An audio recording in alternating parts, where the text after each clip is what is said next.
काल दिनांक 12/7/2025 रोजी संभाजी ब्रिगेडचे नेते प्रवीण गायकवाड हे अक्कलकोट येथील नियोजित कार्यक्रमासाठी आले असताना एका संघटनेच्या कार्यकर्त्यांनी त्यांच्यावर शाईफेक करून तोंडाला खाळे फासले।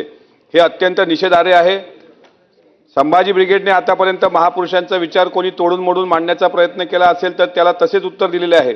महापुरुषांच्या विचाराचा वारसा पुढे नेत असताना छत्रपती शिवाजी महाराज, राजमाता जिजाऊ, छत्रपती संभाजी महाराजांच्या नावाने महाराष्ट्रात एक वैचारिक क्रांती परिवर्तन घडविण्यात निश्चितच संभाजी ब्रिगेडचा मोठा सहभाग आहे।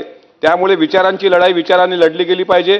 अशा प्रकारे विचाराने कायदा हातात घेऊन अशी कृती करणे कायद्याला धरून नाही। त्यामुळे यांच्यावर योग्य जे कोणी आरोपी आहेत त्यांच्यावर कडक कारवाई करून पुरोगामी चळवळीत काम करणाऱ्या नेत्यांना संरक्षण पुरविण्यात यावे अशी मागणी या पॉइंट ऑफ इन्फॉर्मेशनद्वारे मी आपल्या माध्यमातून शासनास करीत आहे। पाहूयात पुढची बातमी। पुण्यामधल्या सावित्रीबाई